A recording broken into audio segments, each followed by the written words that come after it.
무엇일까?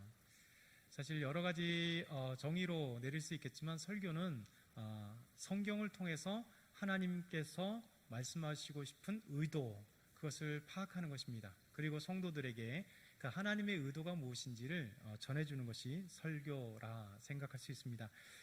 그래서 설교를 통해서 이제 성경을 이해하게 되죠. 그래서 설교 말씀을 통해서 성경의 말씀, 하나님께서 의도하시는 바가 무엇인지, 하나님의 뜻하시는 바가 무엇인지, 하나님께서 왜 성경을 기록하셨는지 그 의미들을 이제 설교를 통해서 알게 됩니다.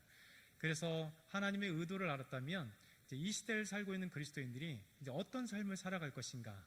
왜냐하면 우리가 기준이 없다 보니까 우리의 기준으로 세상을 살아갔던 우리가 이제 예수 그리스도를 통해 구원받고 난 뒤 하나님을 알고 나서 성경이 우리의 기준이 됐고 또 하나님의 그 뜻을 알게 됐고 하나님의 의도를 알게 되었으니까 이제 현대를 살아가는 우리 그리스도인들이 하나님의 말씀에 비춰서 이렇게 살아가는구나, 또 말씀을 들으면서 하나님께서 의도하시는 나의 삶이 이래야 되는구나 라고 하면서 이제 설교 말씀을 들으면서 내 삶에 적용하는 것이 또한 설교라 생각합니다.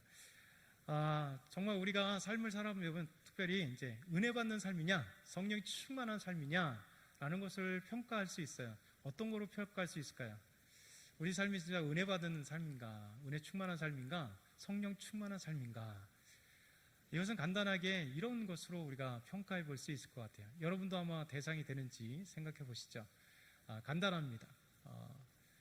성경, 말씀과 찬양과 기도. 그러니까 말씀과 찬양과 기도 속에서 내가 말씀을 듣는데 정말로 은혜 충만하고 성령 충만한 사람은 어떠냐? 설교 말씀을 들을 때 아니면 성경을 읽을 때 마음속에 막 그렇다, 아멘, 아멘 하죠. 그래서 설교 말씀을 들을 때마다 강요해서가 아니라 내 마음속에 하나님께서 믿음으로 아멘, 그렇게 고백하게 만들어요. 아멘 맞습니다. 하나님의 말씀 맞습니다. 아멘, 아멘, 아멘. 그 확신 속에 하나님의 말씀을 들을 때, 설교를 들을 때, 성경을 펴 묵상할 때마다 그 말씀을 보면서 줄긋기도 하고 설교 말씀에 아멘. 이게 성령 충만한 사람, 은혜 충만한 사람의 특징이에요. 찬송도 마찬가지입니다. 성령 충만한 사람, 은혜 충만한 사람은 어떠냐?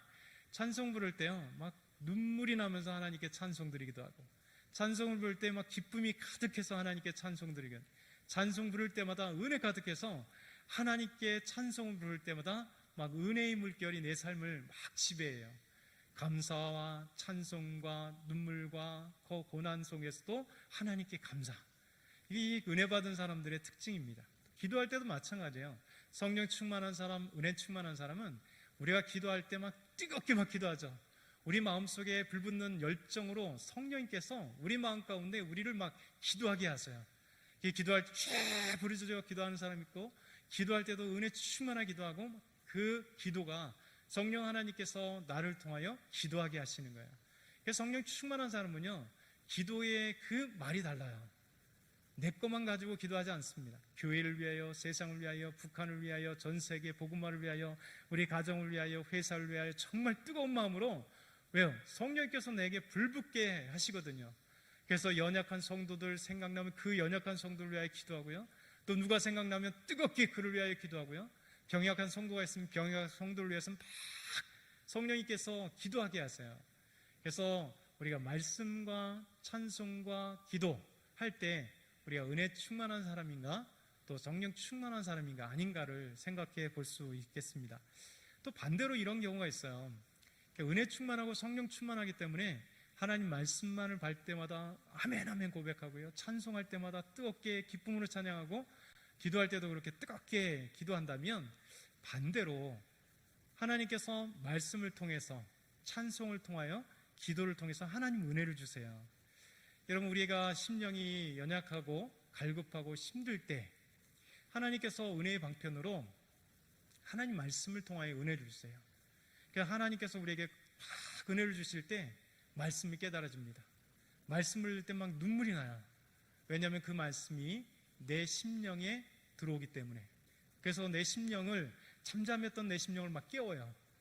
그리고 내 상황, 정말 눈물을 흘릴 만한 상황인데 하나님 말씀이 막 다가와요. 왜냐하면 그 말씀이 나의 상황이에요. 그래서 하나님께서 이 말씀으로 얼마나 나를 위로해 주시는지 하나님 아멘 아멘 그러게 돼 있어요.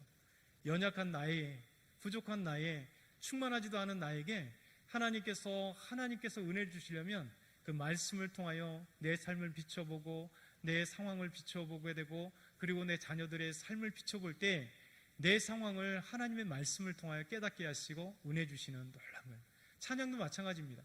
갈급하고 힘든데 찬양하고 있으면 어느 순간에 하나님께서 그 찬양을 통하여 찬양의 가사가 내 삶의 가사가 되고 내 삶의 고백이 되게 만드세요.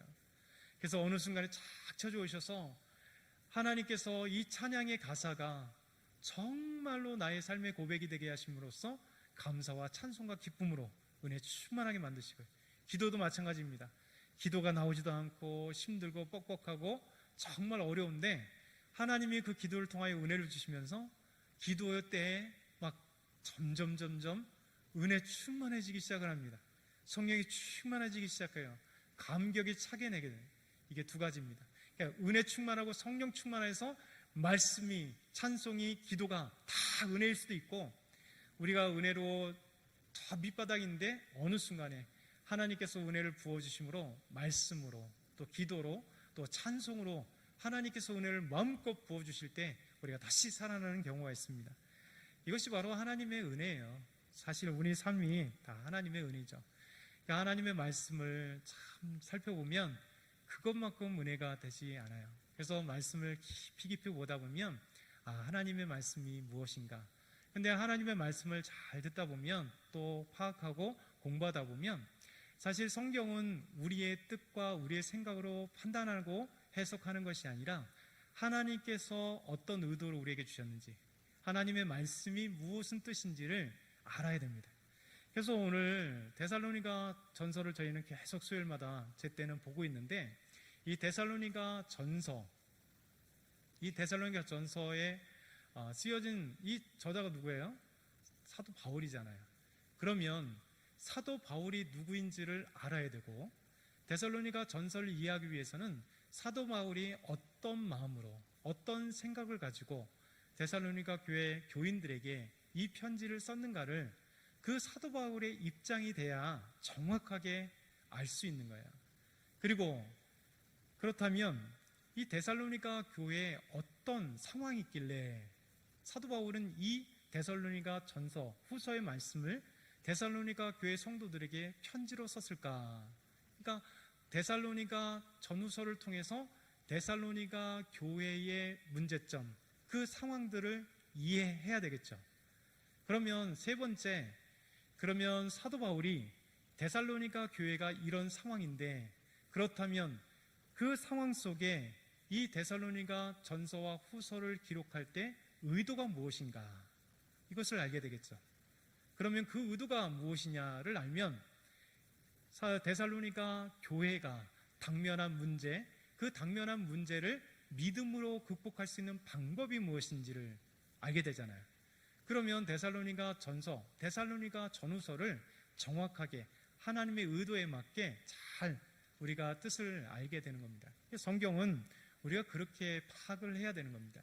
그래서 그 상황에, 그리고 바울이 기록했으면 바울의 마음에 어떤 생각과 어떤 의도를 가지고 어떤 상황 때문에 왜 이 성경을 기록했는가라는 것을 생각해 보면 하나님께서 바울을 통해서 데살로니가 교회 성도들에게 어떤 문제, 그 문제를 어떻게 해결하며 그리고 믿음으로 어떻게 잘 성장했는지 우리에게 보여줄 수 있는 거죠.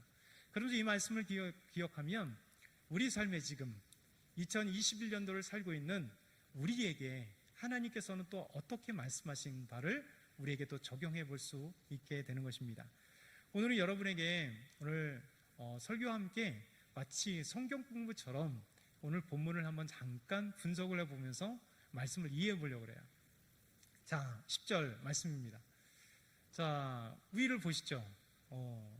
똑같은 10절 말씀인데 잠깐 이렇게 나열을 다르게 해보니까 좀 의미가 이제 들어오기 시작합니다. 한번 이제 저와 따라가 보면 이 말씀이 이렇구나. 자, 10절에 보니까 우리가 이렇게 합니다. 우리가 누굴까요? 데살로니가전서 1장 1절에 나와요. 바울과 실루아노, 다른 말로 하면 실라, 그리고 디모데는, 이 세 사람이 데살로니가 교회 성도들에게 편지를 했기 때문에 우리라고 하는 단어가 계속 나올 때는 이 단어의 우리는 누구냐? 바울과 실라, 실루아노와 디모데. 자, 우리가 누구에게요? 너희 믿는 자들을 향하여. 누구에게 지금 얘기한다고요? 너희 믿는 자들, 믿지 않는 자들이 아니라 데살로니가 교회 성도들, 믿는 자들을 향하여 어떻게가 세 가지가 나요. 자, 거룩하고 흠없고 옳고. 자, 그대로인데 이렇게 정리해 보니까 쉽게 10절의 말씀을 눈에 들어오죠. 우리가 바울과 실루아노와 디모데가 너희 믿는 자들을 향하여 데살로니가 교회 성도들에게 어떻게 거룩하고 옳고 흠없이 우리가 행하였는지를, 자, 우리가 행했는지. 그러니까 데살로니가 성도들에게 바울과 실루아노와 디모데가 거룩하고 옳고 흠없이 너희에게 행하였다, 이렇게 얘기해요. 그러면서 계속 보여주죠. 자, 밑에 보니까 너희는 누구라고요? 데살로니가 교회 성도들, 너희가 증인이다. 어떤 증인이요? 우리 바울과 실루아노와 디모데가 거룩하고 옳고 흠없이 행했는지 너희가 우리를 보았기 때문에 증인이다. 그리고 하나님도 그러하시도다. 곧 하나님이 증인이다, 이렇게 말씀하고 있습니다. 여러분, 거룩하고 옳고 흠없다라고 하는 것은요, 하나님의 마음입니다. 하나님께서는 그 속성이 뭘까요? 거룩성이에요. 그러니까 하나님께서 내가 거룩하니 우리 하나님의 백성들, 그리스도인들에게 향하여 말씀하시는 분이 내가 거룩하니 너희도 거룩하라. 그러니까 하나님의 백성, 그리스도인들의 삶의 모습은 무엇인가? 곧 거룩하면요, 하나님의 말씀 따라가면 옳은 거예요. 바르지 않은 것을 따라갈 수 없습니다. 옳고, 그리고 흠 없이 성결한 삶, 이것이 그리스도인 하나님의 백성들의 삶의 모습이죠. 사실 거룩하고 옳고 흠 없는 것은 각자 이것이 다른 내용 같지만 그리스도인의 삶의 한 부분으로 함께, 때로는 거룩하고 옳고가 함께 묶여서 나올 때가 있습니다. 그리고 흠 없다고 하는 것과 거룩함이 성결과 거룩이 같기 때문에 이것이 동일한 의미 속에서 말씀하고 있어요.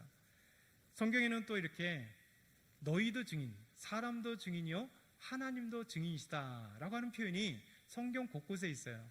여러분, 증인이라고 하는 것은 위트니스라고 하는, 이게 보여지는 증인들, 내가 증인을 서겠소 라고 하는 게 뭐예요? 보았다는 거예요. 확실히 보았다는 거예요. 내가 확실히 보았기 때문에 증인의 역할을 감당할 수 있는 거죠.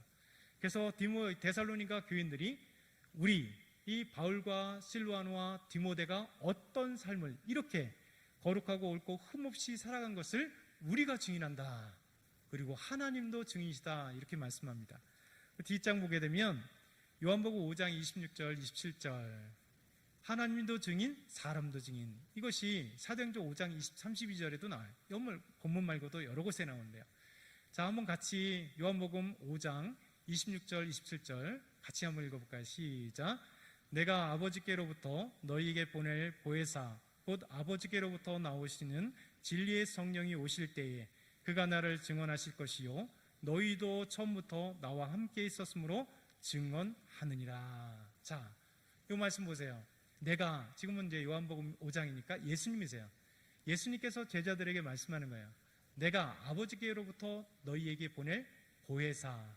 아직 보혜사 성령님은 그들에게 보내지 않았죠. 보혜사가 어떤 분이냐? 곧 보혜사는 다른 말로 하면 아버지께로부터 나오시는 진리의 성령. 그러니까 성령님이신데 성령님을 다르게 보혜사는 영어로 하면 카운셀러잖아요.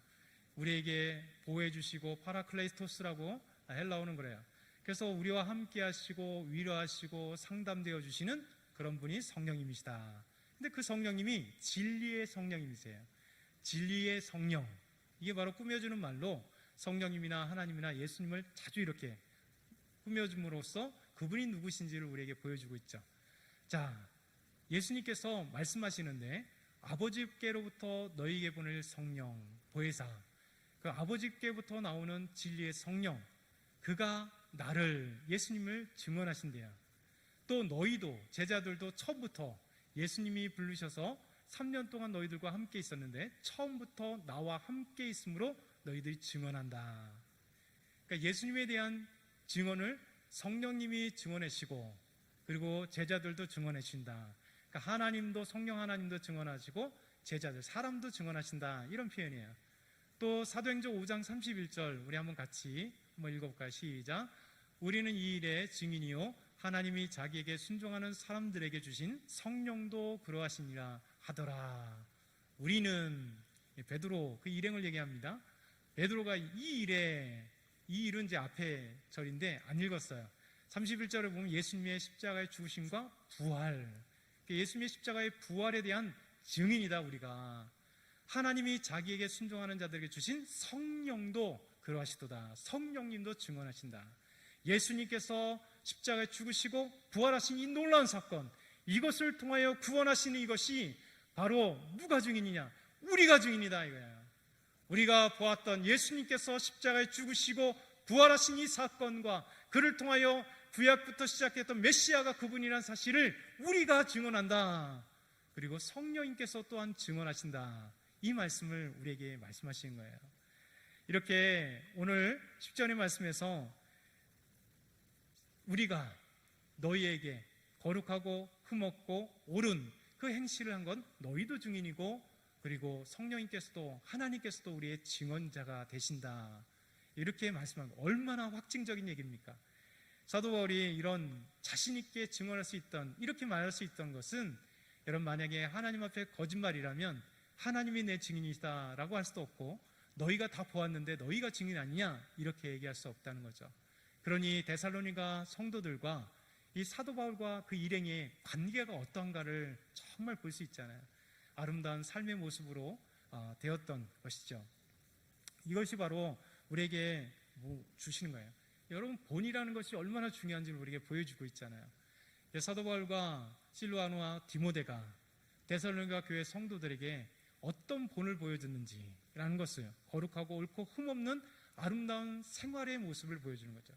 사실 이 모델이라고 하는 것, 본이라고 하는 것은요, 우리 신앙생활에 정말 중요합니다.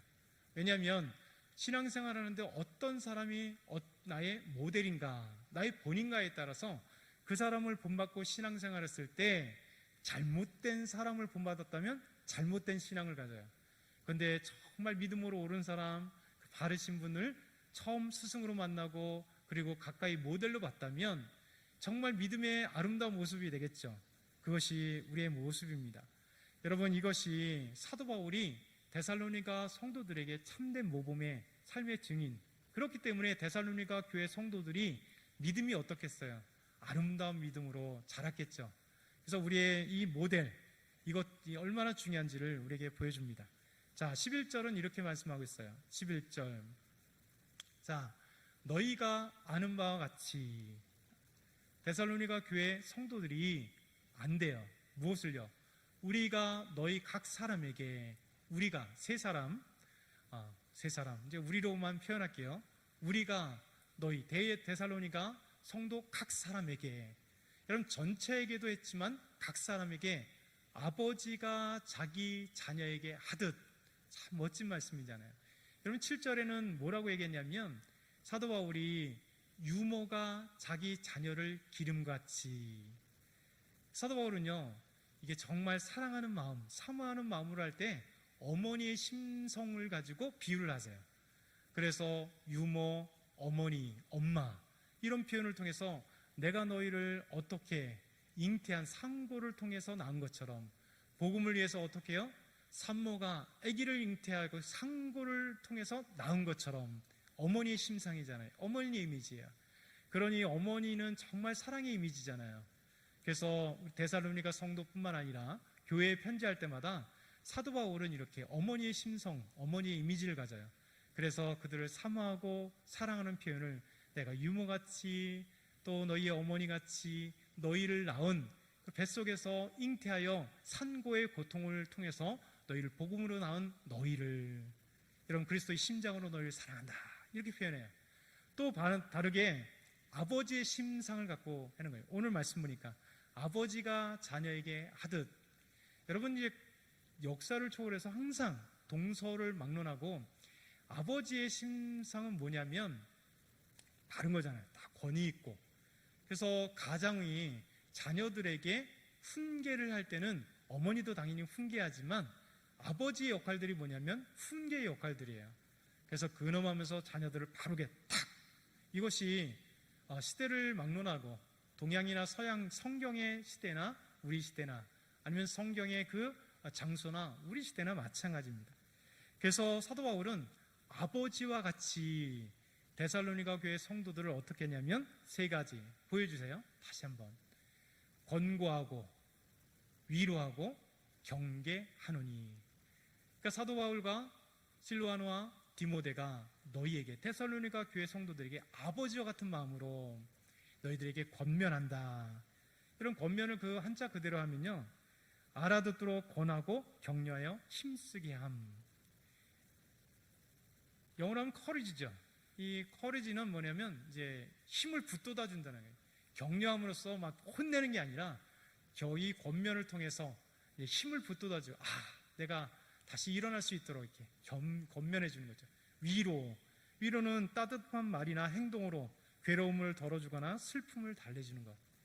여러분 사도 바울 일행이 우리가 데살로니가 교회 성도들을 얼마나 따스하게 이렇게 위로해주고 힘을 북돋아주고 이렇게 세워주는지. 그리고 경계, 이런 경계가 뭡니까? 옳지 않은 일이나 잘못된 일들을 하지 않도록 타일러서 주의하게 함. 이게 경계입니다. 그렇잖아요. 아버지가 딱 자녀들 훈계하는 것처럼 경계를 통해서 따끔하게 너희들이 이것을 하면 안 돼, 이것을 해야 돼, 이 경계를 정확하게 나눠줌으로써 그들의 잘못된 일인지 아닌지를 분별할 수 있도록 이렇게 했다는 거예요. 그래서 여러분 이것이 아버지의 마음이지만 아버지도 따뜻한 마음을 가지면서도 자녀들이 바르게 갈 수 있도록 사랑하는 아비의 마음을 가지고 이런 아버지의 마음을 갖고 있는 특권을 갖고 있는 것처럼 우리 일행 사도 바울과 실라와 디모데는 데살로니가 교회 성도들에게 이렇게 아버지의 마음을 갖고 그들에게 권면하고 위로하고 경계함으로써 그가 믿음으로 바르게 설 수 있도록 지금 데살로니가 교회에 몰래 침투해온 이상한 녀석들, 그 녀석들의 말을 듣지 않도록 잘 이루고 타이르고 경계해 주시는 사도 바울의 그 아름다운 모습을 우리에게 보여주고 있습니다. 12절에는 이렇게 말씀합니다. 12절 이는이라고 하는 것은 왜냐하면이잖아요. 이는 왜냐하면 너희를 부르사.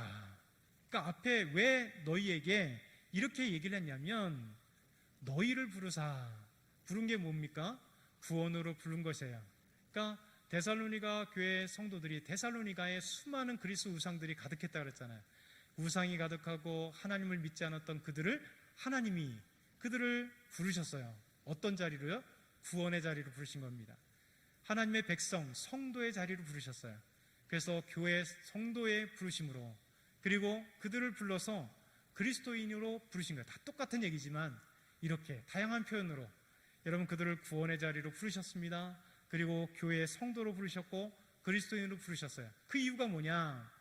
자기 나라, His kingdom. 킹덤이 뭡니까? 네이션이 아니에요. 그러니까 하나님의 나라는 네이션으로 표현하지 않습니다. 그냥 족속이나 나라, 일반적인 나라로 네이션으로 표현하지 않고 킹덤이라고 표현합니다. 킹덤. 왜냐하면 킹덤은 왕이 다스리는 나라를 얘기합니다. 여러분 His kingdom, 자기 나라. 그러니까 다른 말로 하면 하나님의 나라예요.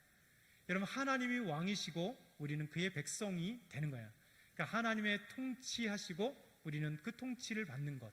그래서 우리는 어느 백성이냐면 하나님의 백성, 그냥 하나님의 나라를 의미하는 거예요.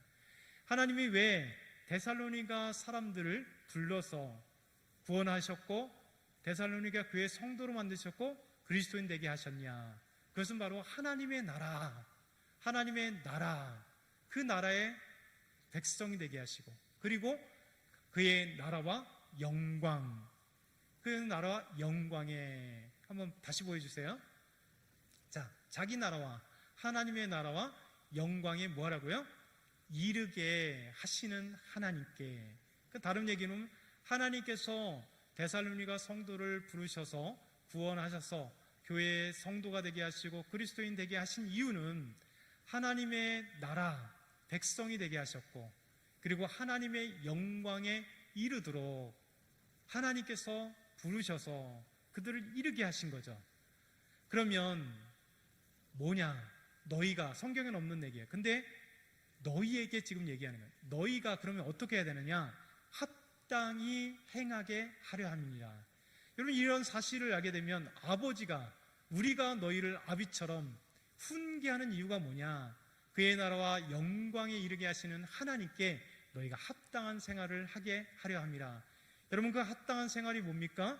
맨 처음에 우리 10절에는 거룩하고 옳고 흠없는 아름다운 생활, 내가 너희들에게, 우리가 너희들에게 본을 보여줬던 그 아름다운 생활을 하게 하려 합니다. 이게 합당한 생활이라고 이야기하는 거예요. 여러분, 조금 이해가 되시죠? 여러분, 쉽게 이해가 되실 수 있을 거라 저는 생각하는데 모르겠습니다. 자, 13절 마지막에 이렇게 말씀하세요. 자, 이러므로는 게 뭐예요? 이제 연속돼서 그러면 이제 어떻게 해야 되느냐, 이런 얘기가 나오겠죠. 이러므로 우리가는 계속 얘기했던 세 사람, 우리가, 너희는 누구죠? 데살로니가 교회 성도들. 자, 우리가 하나님께 끊임없이 감사함은, 앞에 이야기 때문에 우리가 하나님께 끊임없이 감사한대요. 여러분, 얼마나 사도 바울 일행이 정말 데살로니가 교회 성도들을 향하여 마음이 있는지 모르겠어요. 여러분, 감사 한 번 할 수 있잖아요. 성도가 뭐 하나 준 거, 아이, 그거 감사해. 그러면 진짜 마음이 아니에요. 여러분, 감사하잖아요. 그러니까 우리 성도들, 목회자가 성도를 생각할 때 감사하고, 성도들이 목회자를 생각할 때마다 감사하는데, 그 한 번의 감사가 아니라 끊임없이 감사함은, 은이라고 하는 것은 그 이유가 그 다음에 나오는 거예요. 무엇 때문이냐? 너희가 우리에게 들은 바. 왜 사도 바울 일행이 하나님께 끊임없이 감사하느냐? 데살로니가 교회 성도들이 우리에게 들은 바, 우리에게 들은 것이 뭐냐? 하나님의 말씀이라는 거예요.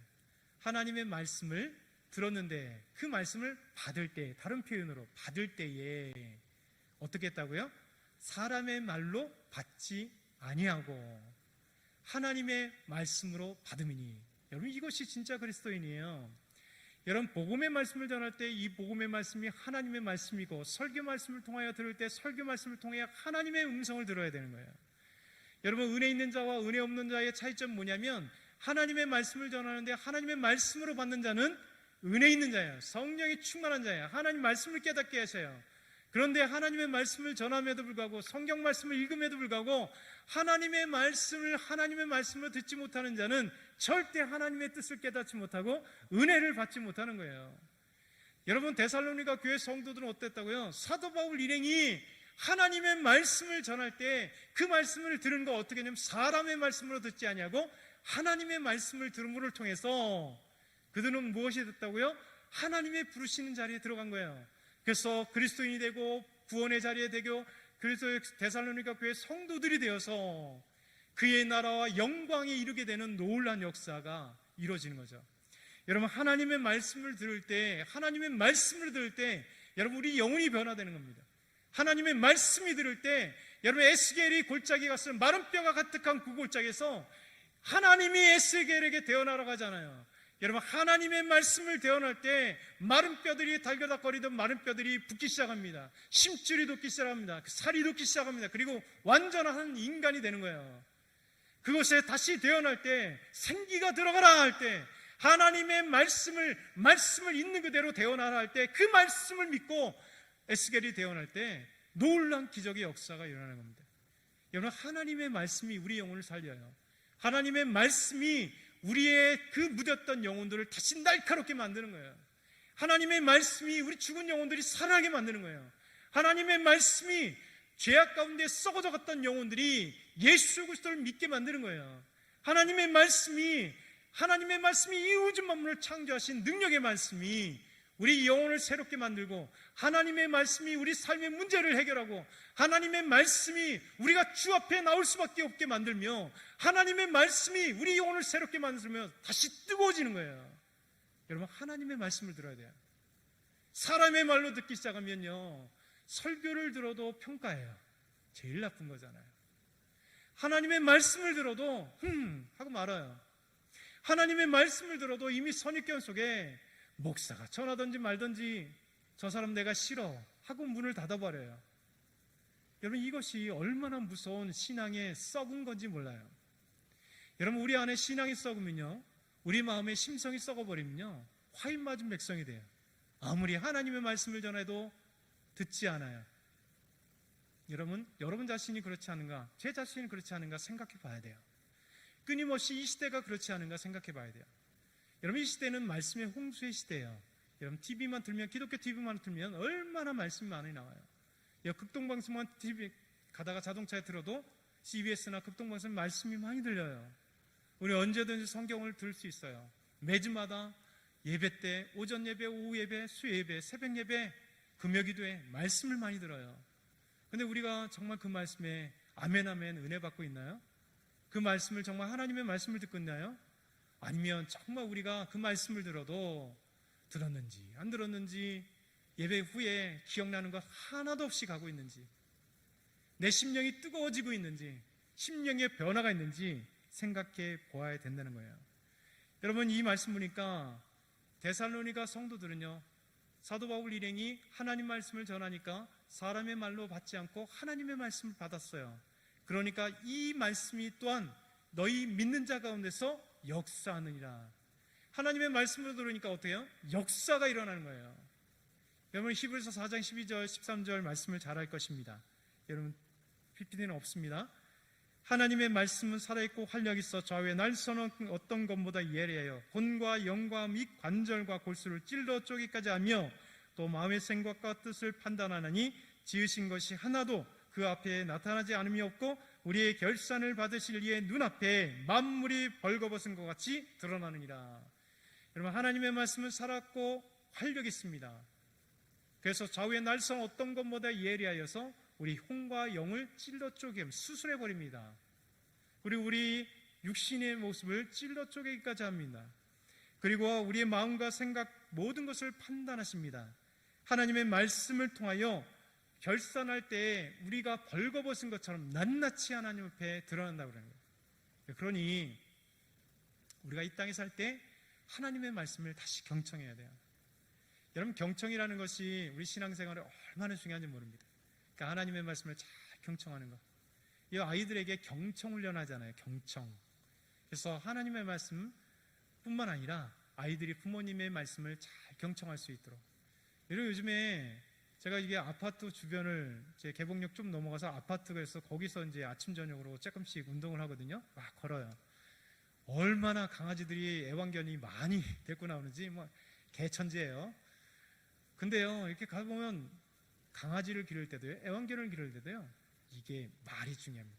이 강아지가 정말 주인말을 잘 듣는 강아지는 어때요? 주인말을 잘 경청해요.